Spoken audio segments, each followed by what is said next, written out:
지난주에 우리가 성령 강림 주일을 보냈습니다. 한 주간 동안 어떠셨습니까? 성령과 함께 동행하시며 성령 충만한 여러분 날을 보내셨습니까?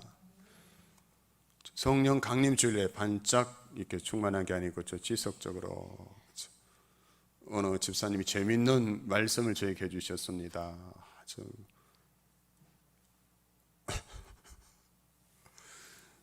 목사님, 우리 집에 성령님이 오셨어요. 아내가 저한테 너무 잘해준다는 거예요. 그래서 제가 지금 너무 행복합니다. 그러면서 그래서 주일 예배 때 제가 이렇게 간절히 기도했답니다.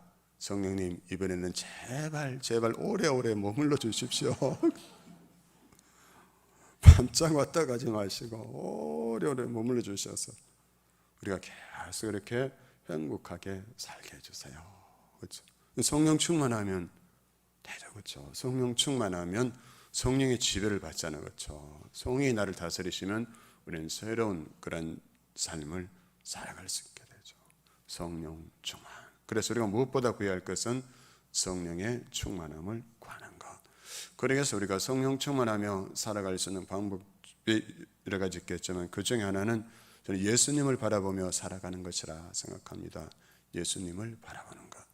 그래서 옆에 분하고 한번 인사하겠습니다. 예수님만 바라봅시다. 예수님만 바라봅시다. 예수님만 바라봅시다. 예수님만 바라봅시다. 그래서 오늘 나는 하나님을 믿노라, 나는 주를 믿노라 라는 점을 함께 말씀의 은혜를 나누고자 합니다. 그 사람의 참 모습을 언제 알 수가 있을까요? 그 사람이 어떤 사람인지 언제 그 사람의 진짜 모습을 알 수가 있습니까? 어려움이 닥쳐오면, 인생에 고난이 닥쳐오면, 고통과 환난이 닥쳐올 때 그때 그 사람의 참 모습을 알게 되는 것이죠. 그래서 우리가 그 사람이 그런 사람인 줄 몰랐다 이렇게 고백할 때 있잖아요. 그렇죠? 평안할 때는 그냥 그런 줄 알았는데 인생의 위기가 어려움이 닥쳐올 때 보니까 그 사람의 진짜 모습이 드러나는 것을 보고 그런 사람인 줄 몰랐다 이렇게 말하곤 합니다. 이런 믿음도 마찬가지여서 고난이 닥쳐올 때 그때 그 사람의 진짜 믿음이 드러나는 것이죠. 그가 하나님을 의지하는지 아니면 자신의 형편을 더 의지하는지 여러분 고난이 오면 확실히 알 수 있게 되는 것입니다. 그럼 사도 바울은 생명이 위급한 상황에서도 여러분 흔들리지 않고 믿음을 지킨 사람이었습니다. 그러면 그는 어떻게 걸을 수가 있었을까요? 바울은 하나님의 뜻에 따라서 로마로 가게 되는데요. 하지만 이 로마까지 항해는 무척이나 위험했습니다. 복음을 위해서 로마로 가는 길이었지만 그냥 순탄하고 형통한 길만 놓여 있지는 않았습니다. 오히려 위험하고 무서운 그러한 여정이 기다리고 있었던 것이죠. 율리오라는 백부장의 호송을 받아 가게 되었는데 가는 도중에 그 바울 일행이 탄 배가 유라굴로라는 그 광풍을 만나서 이런 위험한 지경에 이르게 됩니다. 사도 바울은 그 항해가 위험함을 처음에 경고했지만 그가 죄수의 신분이었기 때문에 그의 의견은 받아들여지지 않았고 그대로 출항하게 되고 백부장과 선장은 결국 베닉스로 가는 것을 결정하여 배를 출항시킵니다. 그 결과 무서운 광풍을 만나서 속절없이 배가 불렁 상태에 빠지게 됩니다. 그래서 16절 보면 그들은 구명정을 가우디라는 작은 섬에 아래 간신히 잡아먹고 또 17절 보면 혹시 배가 부서질까 봐 줄로 배를 둘러 감아야만 했습니다. 그리고 선원들이 가장 두려웠던 것은 서르디스라는 모래톱이었는데 그 모래톱에 배가 걸릴까 봐 배를 가볍게 하기 위해서 처음에는 배의 연장을 버리고 18절에서는 배에 있는 모든 화물 그 짐들을 다 버리고 또 더 나아가서 마지막에는 여러분 항해하는 데 있어 꼭 필요한 그런 기구들까지 다 버리게 됩니다. 그러나 무엇보다 나침반이 없던 그 시대에 오직 별자리를 보고 방향을 잡았던 뱃사람에게 며칠 동안 여러분 별이 보이지 않는 것은 여러분 절망 그 자체였던 것입니다. 그들이 신뢰하는 모든 것들이 결국 다 사라져버리고 말았죠. 그럼 그 결과가 어떠합니까? 20절 보면 이렇게 말씀합니다. 여러 날 동안 해도 별도 보이지 아니하고 큰 풍랑이 그대로 있으며 군의 여망마저 없어졌더라 했습니다. 여망이라는 말은 남을 위해 바랄 망입니다. 남은 희망. 그러니까 여망마저 없어졌다는 것은 남은 희망마저 다 사라져 버렸으니까 절망 그 자체의 상태에 이르고 말았던 것이죠.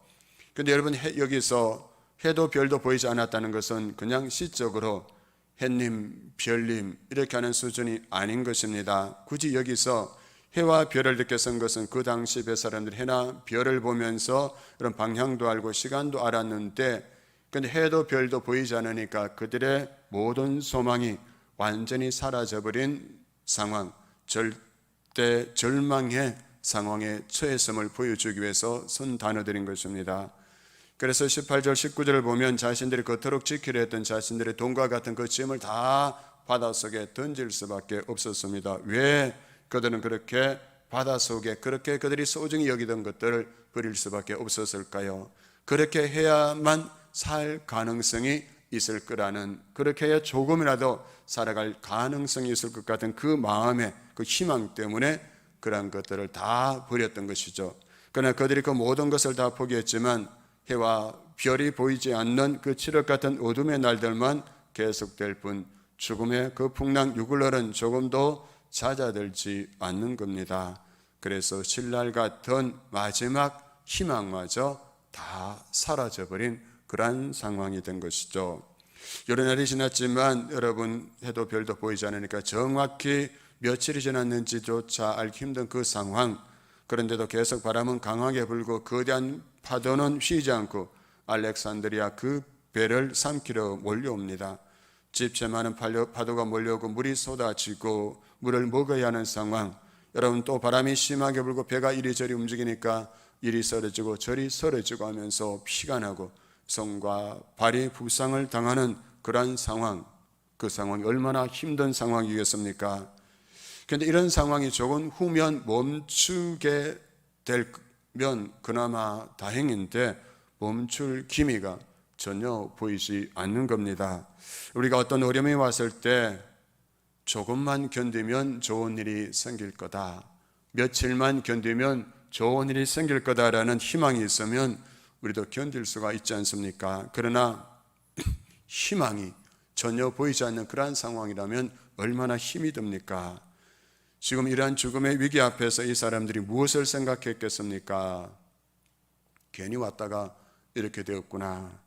그때 거기서 출항하지 않았어야 했는데 괜히 출항해서 이렇게 되고 말았구나 라고 후회하는 것이죠. 사랑 여러분, 어느 날 이런 인생의 유라굴로 같은 광풍이 우리에게도 덮칠 때가 있습니다. 그때 무엇이 우리를 구해줄 수가 있을까요? 가정의 풍랑, 건강의 풍랑, 물질의 풍랑, 관계의 풍랑이 우리에게 이렇게 덮쳐올 때 과연 무엇이 우리를 지켜주고 그때 우리가 무엇을 의지하고 살아가야 하는 것일까요?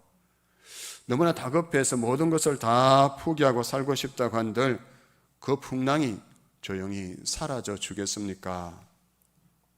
우리가 목숨처럼 붙잡고 소중히 여기며 살았던 돈이든 명예든 권력이든 학벌이든 모든 것들 무엇이든 간에 그것이 우리를 지켜주겠습니까?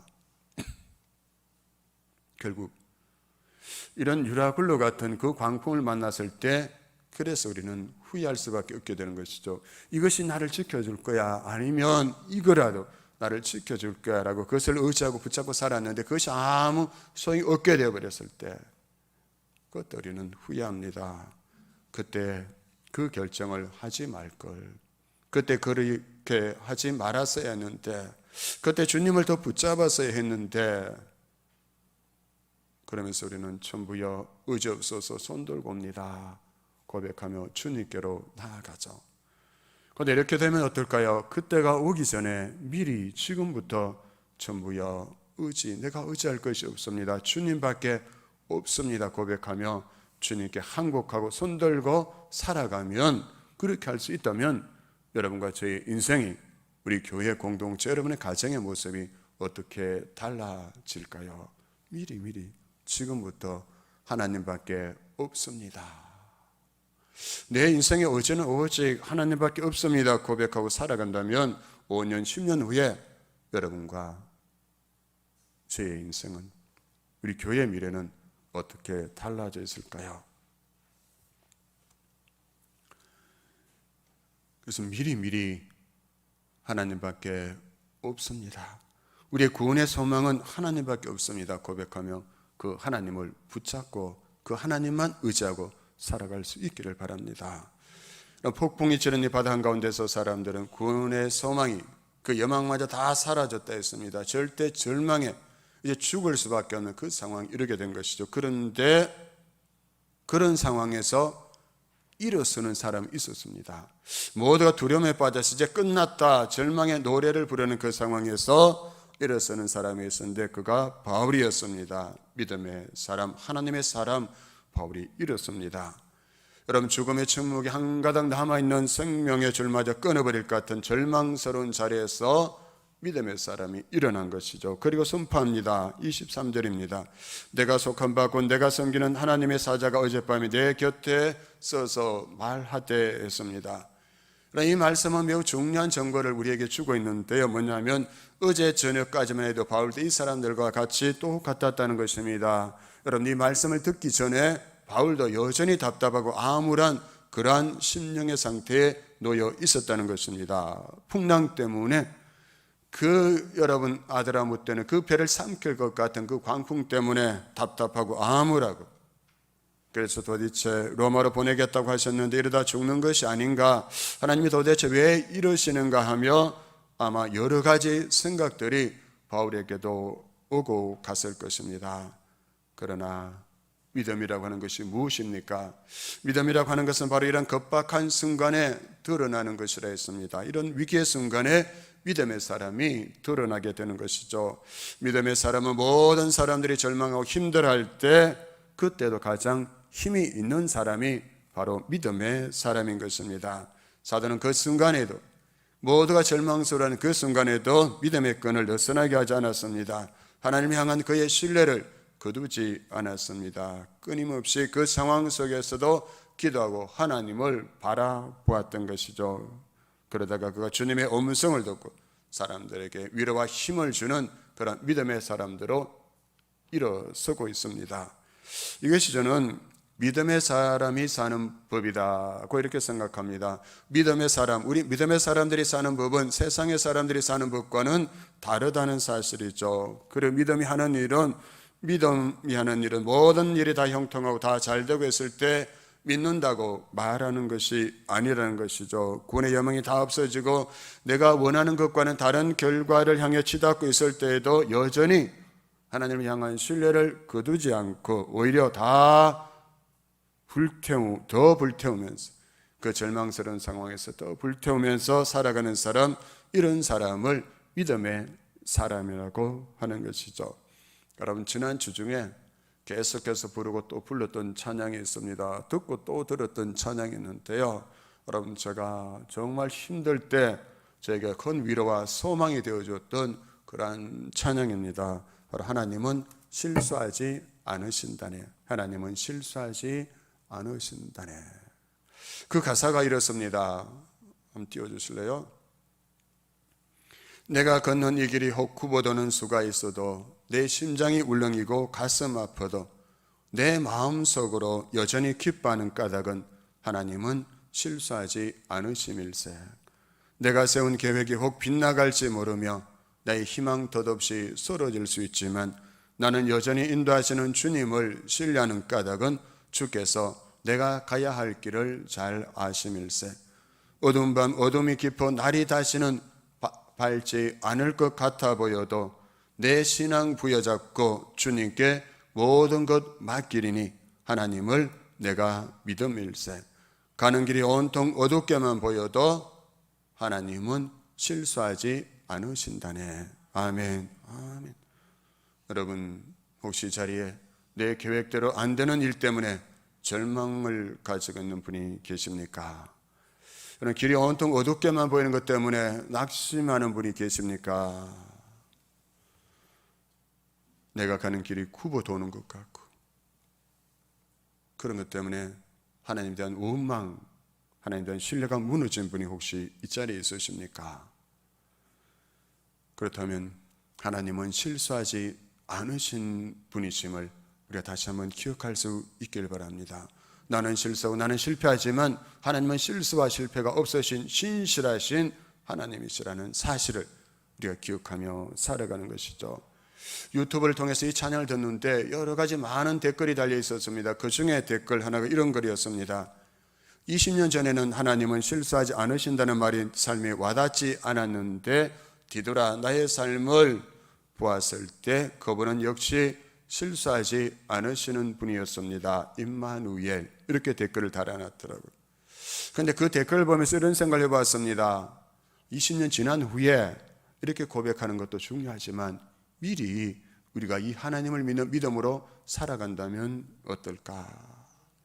미리 그 하나님은 신실하신 하나님이시고 하나님은 절대 실수하지 않으시는 분이시고 하나님 모든 것이 합력하여 선을 이루시는 하나님이시라는 그 믿음으로 여러분과 제가 살아갈 수 있다면 우리의 삶이 어떻게 달라질까요?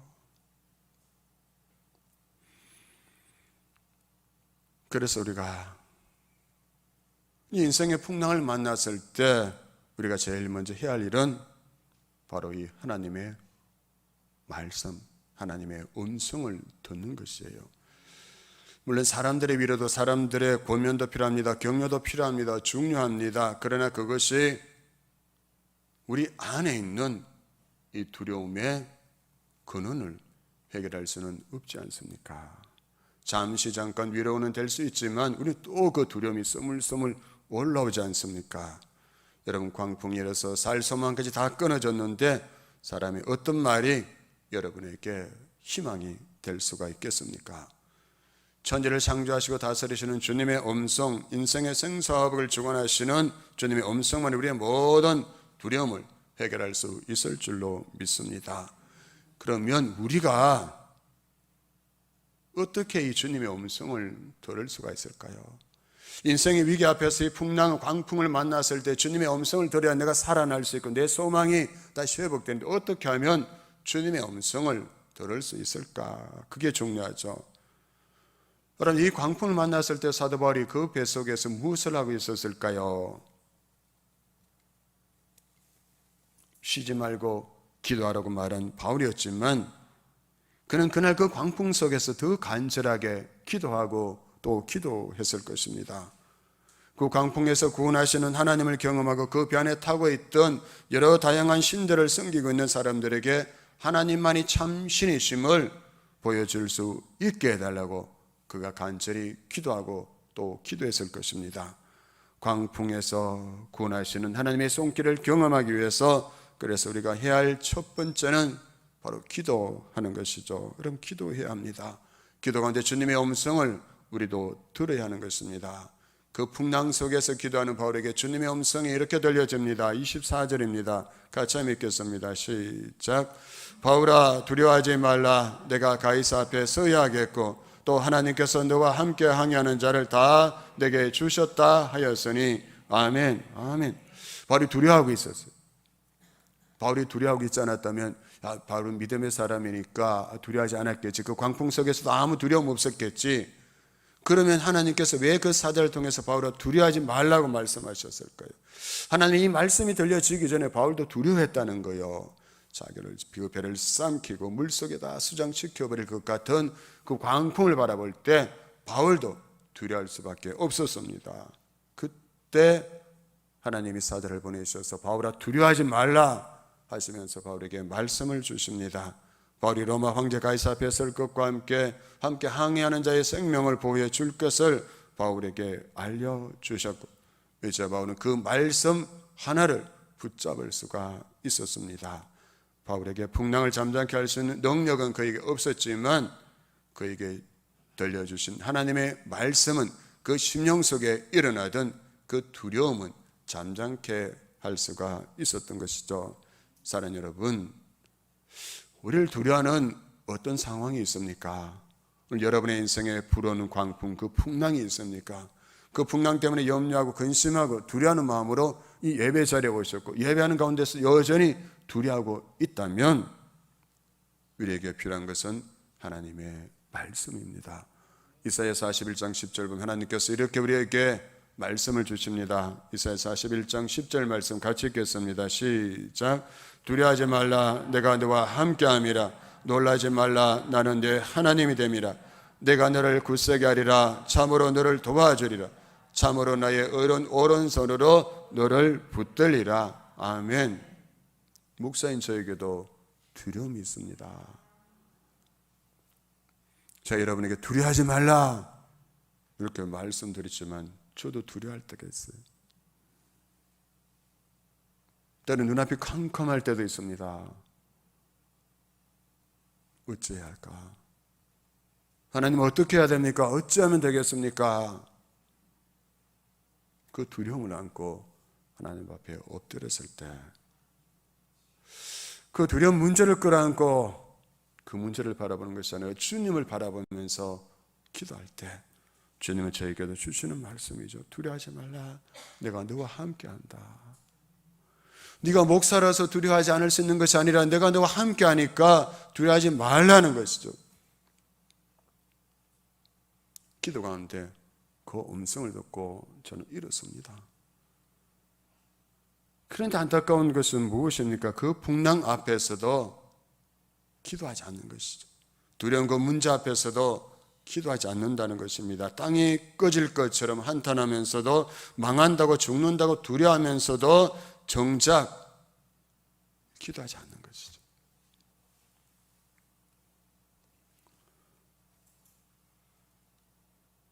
어느 교회 목사님이 성도들이 아무리 기도해라 그래도 기도하지 않으니까 그래서 특별 새벽 기도회를 만들고 또 만들고 막 다니엘 기도도 하고 막 해도 나오지 않는 거예요. 어느 날 목사님이 야 내가 머리를 팍팍 밀고 나가면 성도들이 자극을 받아서 기도하지 않을까 해서 실제 머리를 다 밀어버렸어요. 완전 민머리를 만들어서 주일날 교회로 갔어요. 그럼 그 다음부터 성도들이 기도하러 나왔을까요? 안 나왔을까요? 그래도 기도하지 않더라는 거예요. 목사가 성도들 기도하도록 만들기 위해서 그 머리까지 다 밀어버렸지만 그래도 여전히 기도하지 않더라는 거예요. 여러분 정말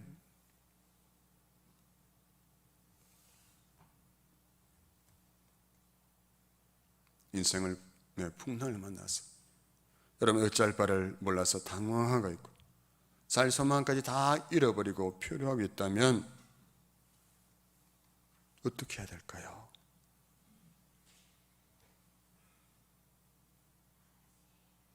기도하는 거죠. 그래서 저는 그래도 나는 기도합니다. 그 말을 참 좋아하는데요. 그래도 나는 기도합니다. 마귀가 세상 사람들이 기도한다고 뭐 되나? 지금 상황이 기도할 때냐? 일해야지.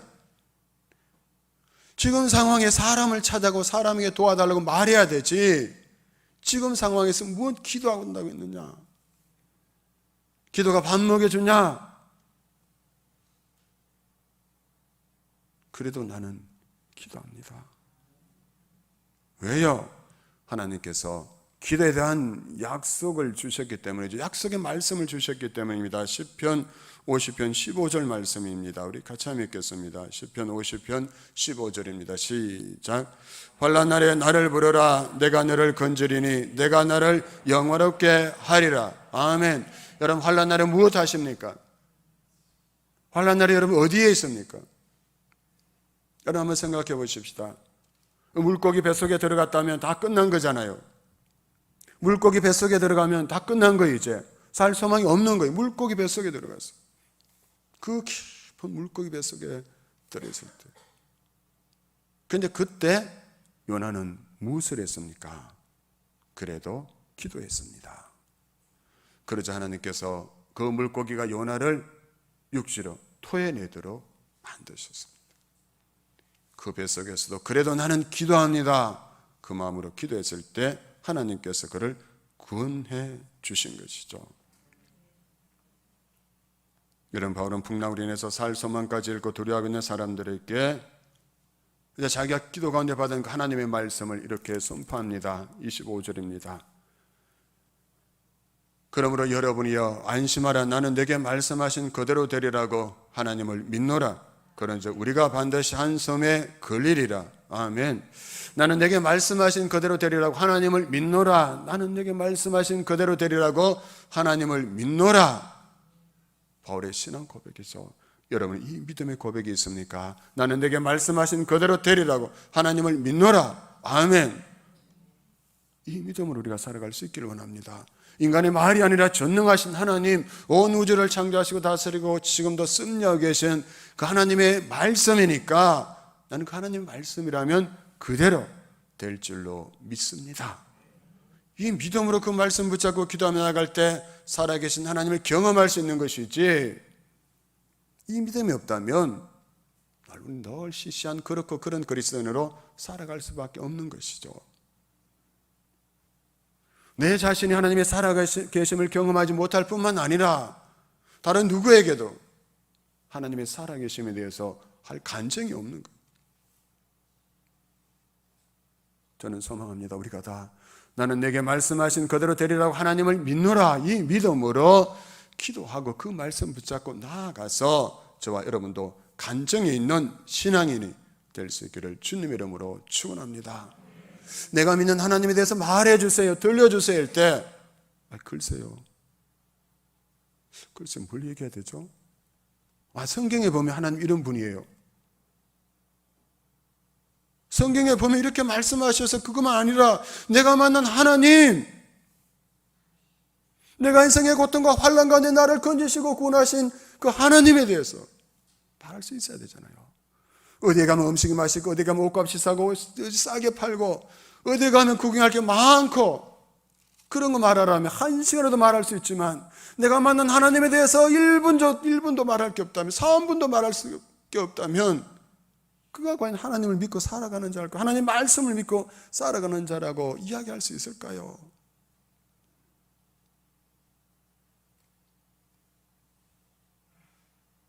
우리는 그런 시시한 그런 하나님의 사람이 되지 않았으면 좋겠어요.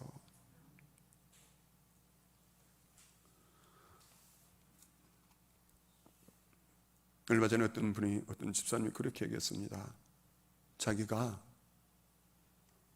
믿음으로 살아가려고 막 발버둥하고 하는 것 보고 그 전에 자기를 알던 친구들이 저 사람 마탱이가 같다 이렇게 말하는데, 마탱이가 같다.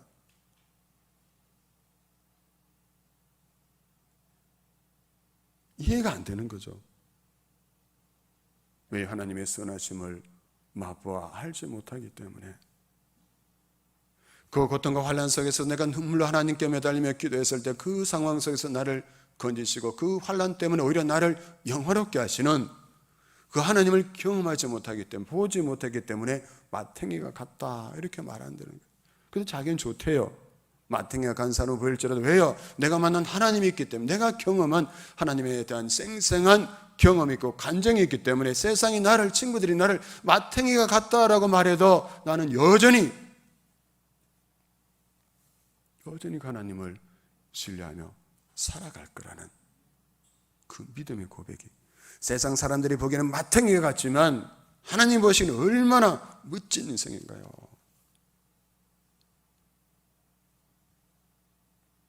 우리 그랬으면 좋겠어요.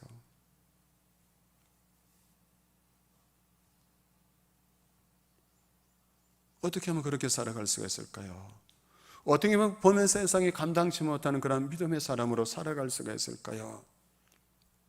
여러분, 아브라함이, 믿음의 조상이라 불리는 아브라함에게, 자식이 없는 그에게 하나님께서 자식을 주시겠다 약속하셨습니다. 그 음성을 들었습니다. 아브라함은 그 음성을 믿었고요. 그런데 사라에게 자식이 생기지 않는 거였어요. 그러다가 사라의 생리가 끊어지고 맙니다.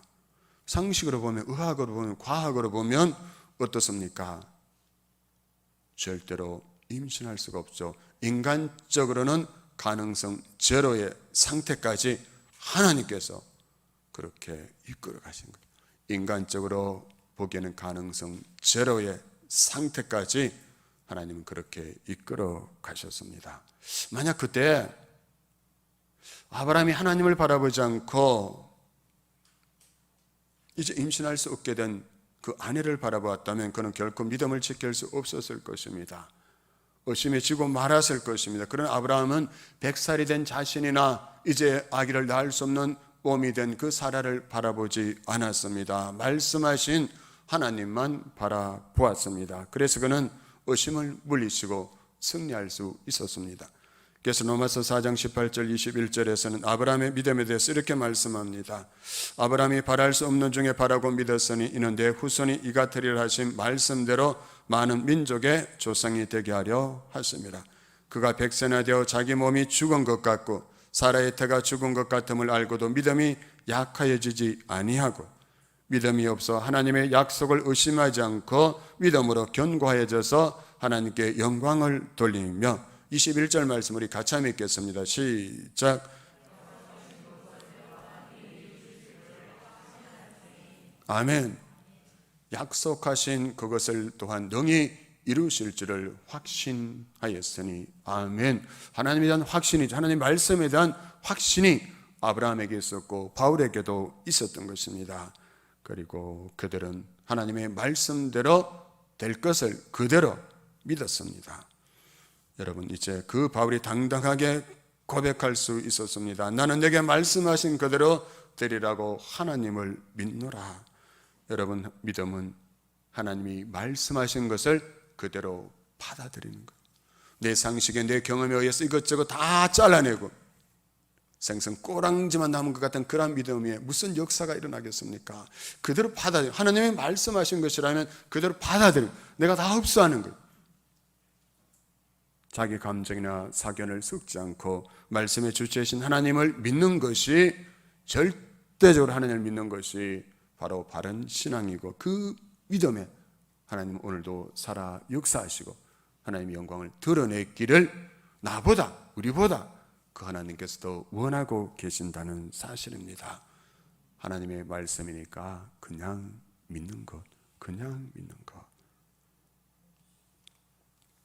우리는 뭔 사족을 달아야만 똑똑한 사람처럼 보일 수 있습니다.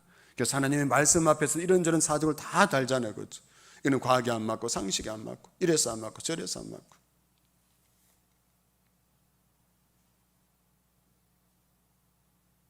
그러나 그런 믿음에는 하나님이 절대 역사하실 수 없다는 사실을 기억하시기 바랍니다. 내 생각에 경험에 세상 이치에 맞지 않더라도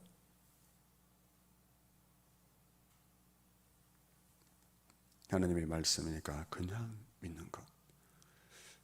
주님은 말씀하셨습니다. 사람으로는 할 수 없으나 하나님으로서는 다 하실 수 있느니라. 아멘. 사도 바울이 이런 믿음의 결과가 무엇입니까? 44절 보면 이렇게 말씀합니다. 마침내 사람들이 다 상륙하여 구조되니라. 할렐루야.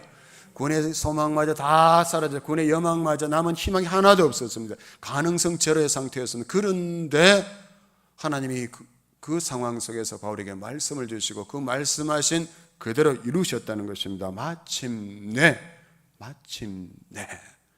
우리에게도 마침내가 있습니다. 기도한 우리에게 하나님 말씀을 그대로 믿는 우리에게도 마침내가 있습니다. 그 마침내가 있다는 사실을 기억하시기 바랍니다. 마침내 모든 것이 합력하여 선을 이루시는 그 하나님을 바라보시면서 기도하고 모든 의심과 불신을 물리치고 나아갈 수 있기를 바랍니다.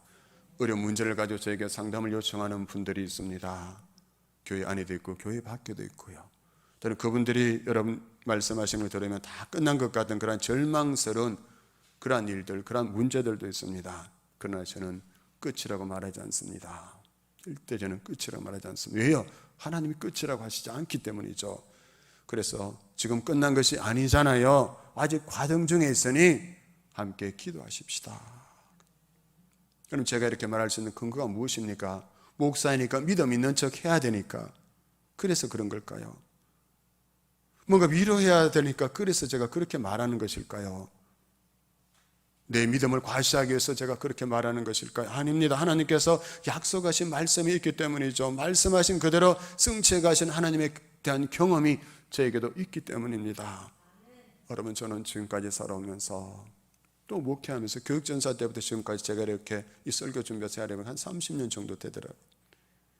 그 목회 여정 속에서도 수많은 어려움들이 있었습니다. 절망스러운 상황도 있었고요. 그때 저에게 희망에 대해서 말해주는 사람들이 거의 없었습니다. 아니, 말할 수가 없었어요. 왜요? 지금 눈에 보이는 상황이 절망스러운 그런 상황이었기 때문이죠. 그래서 믿음이 좋다고 자랑하던 사람들, 하나님의 기적을 체험했느라고 간증하던 사람들, 그런 사람들도 희망을 말하지 않았어요. 눈에 보이는 그 상황 그대로 말할 수밖에 없었습니다. 그러나 하나님은 달랐습니다. 하나님 저에게 다르게 말씀하셨습니다. 어떤 말씀이요? 예레미야 29장 11절 13절 말씀입니다. 우리 오늘 나에게 주시는 말씀입니다. 인생의 풍랑 가운데 광풍 속에서 어찌할 바를 몰라서 염려하고 근심하고 두려워하고 있는 나에게 주시는 하나님의 말씀이라고 생각하고 우리 같이 한번 읽겠습니다. 예레미야 29장 11절 13절 말씀입니다. 시작. 여호와의 말씀이니라. 너희를 향한 나의 생각을 내가 아나니 평안이요 재앙이 아니니라. 너희에게 미래와 희망을 주는 것이니라. 너희가 내게 부르짖으며 내게 와서 기도하면 내가 너희들의 기도를 들을 것이요 너희가 온 마음으로 나를 구하면 나를 찾을 것이요 나를 만나리라. 아멘. 아멘. 그러면 사람의 말이 아니라 오늘 하나님의 복된 말씀, 이 구원의 이 능력의 말씀을 여러분의 심령에 다 새기고 여러분 삶의 자리로 돌아갈 수 있기를 원합니다. 늘 생각하세요. 내 눈에 보내서 어떤 절망스러운 상황일지라도, 누가 여러분에게 여러분 다 끝난다고 말할지라도, 아니야, 그러나 하나님은 평안이요 재앙이 아니고 미래와 희망을 주는 것이라고 말씀하셔서, 그래서 이 말씀 붙잡고 기도할 거야. 기도하면 하나님이 되게 하실 거야. 그럼 그 믿음으로 기도하며 나아갈 때 이 약속하신 말씀대로 어둠 속에서, 그 광풍 속에서도 미래와 희망을 열어가시고 하나님의 영광을 드러내시는, 그분을 높이고 찬송하고 간증하며 살아가는 모든 우리 믿음의 사람들, 우리 성리 가족 될 수 있기를 주님의 이름으로 축원합니다. 아멘.